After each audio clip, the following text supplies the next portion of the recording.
এই মুহূৰ্তত দিবলৈছে এটা ব্ৰেকিং নিউজ। গোলাঘাট জিলাত পুনৰ বন্যহস্তীৰ আক্ৰমণত এজন ব্যক্তিৰ মৃত্যু। গোলাঘাট জিলাৰ মৰঙী মৌজাৰ অন্তৰ্গত জেকচন অঞ্চলত হাতীৰ আক্ৰমণত দেৱচৰণ নুনিয়া নামৰ এজন লোক নিহত হয়। বকিয়াল খণ্ড বন কাৰ্যালয়ৰ অধীনৰ এলেকাত 24 ঘণ্টাৰ ভিতৰতেই দুজনকৈ লোক হাতীৰ আক্ৰমণত মৃত্যু হোৱাৰ ঘটনাই আতংকিত কৰি তুলিছে ৰাইজক। উল্লেখযোগ্য যে বিগত 15 দিনত হাতীৰ আক্ৰমণত 3জন লোকৰ মৃত্যু হোৱাৰ পাছতো কুম্ভকৰ্ণৰ নিৰ্যাত বকিয়াল খণ্ড বন বিষয়া কাৰ্যালয়ৰ বন বিষয়াসকল যোৱা নিশাও হাতী আহিছিলে আমাৰ ইয়াত, মানে প্ৰতিদিনে হাতী ওলায়। তো ঠিক তেনেকৈ যোৱা নিশাও হাতী আহিছিলে আৰু হাতীয়ে এজন লোকক মানে অতৰ্কিতে আক্ৰমণ কৰিছে আৰু হাতীৰ আক্ৰমণত লোকজন মানে থিতাতে নিহত হৈছে। আৰু লোকজন বাগানত কৰ্মৰত অৱস্থাতে আছিলে, বাগানত চকীদাৰ হিচাপেও কাম কৰে। তো ঠিক তেনেকৈ মানে ৰাতি হাতী ওলাওঁতে হয়তো গম নাপায়, মুখামুখি হৈ গ'ল সম্ভৱ। আৰু যেতিয়া হাতীয়ে আক্ৰমণ কৰিছে, হাতীয়ে মানে খুব জোৰকৈ চিঞৰ মাৰিছে তাত বাগানত। তো আমিতো ৰাতি শুইছিলোঁ, ৰাতি প্ৰায় 12:10 মানৰ ঘটনা এইটো। তো আমি ঘৰৰ পৰা যেতিয়া আহিছোঁ, আমি হাতী ক'ত ওলাইছেগৈ, কেনেবাকৈ হাতী মানে গাঁৱত সোমাই গ'ল নেকি, আমি তেনেকুৱা এটা মানে ভয় শংকাৰ মাজত মানে আমি হাতী বিচাৰি আহিছোঁ। আৰু এই হাতীকেইটা আমি মানে টৰ্চ মাৰি চাওঁতে মানে আমি বিচাৰি আহি থাকোঁতে আমি বাটত মানে লোকজন মানে পৰি থকা অৱস্থাত পাইছোঁ। তো লোকজন তেতিয়ালৈকে মানে মৃত্যু হৈছে। কালি এজন মৃত্যুবৰণ কৰিছে মৰঙী মৌজাত, কি ক'বা?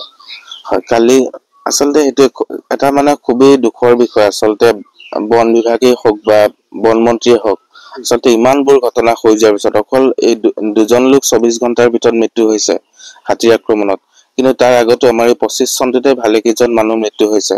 কিন্তু তাৰ পিছতো বন মন্ত্ৰী মহোদয় আচলতে গা লৰা নাই।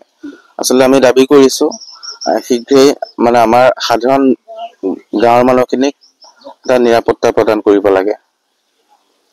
পুনৰ জনাইছোঁ এই মুহূৰ্তৰ এটা ব্ৰেকিং নিউজ। গোলাঘাট জিলাত পুনৰ বন্যহস্তীৰ আক্ৰমণত এজন ব্যক্তিৰ মৃত্যু।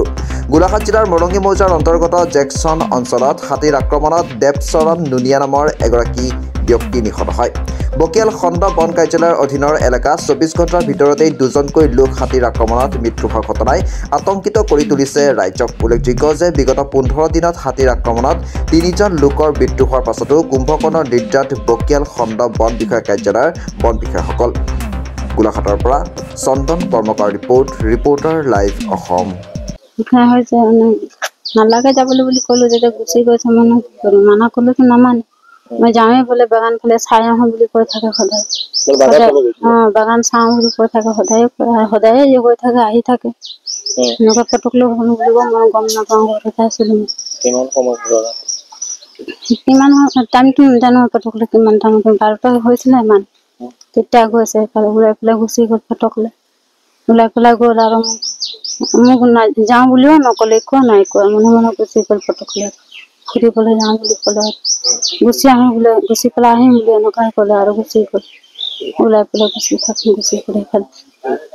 মই একো দেখিয়ে নাপালোঁ পটকলৈ। লাইট মাৰি চাই আছোঁ, লাইটটো দেখিয়ে নাপালোঁ। ঘৰতে দেখিয়ে নাপালোঁ। মানা কৰিছে নালাগে যাবলৈ বুলি কৈছে, নামানে নাই মোৰ কথা। যাওঁ ঘূৰি আহোঁ বুলি কৈ আছে। সেইকাৰণে গুচিয়ে গ'ল ধাই পেলাই বাগান গুচি গ'ল। Reporter live Assam.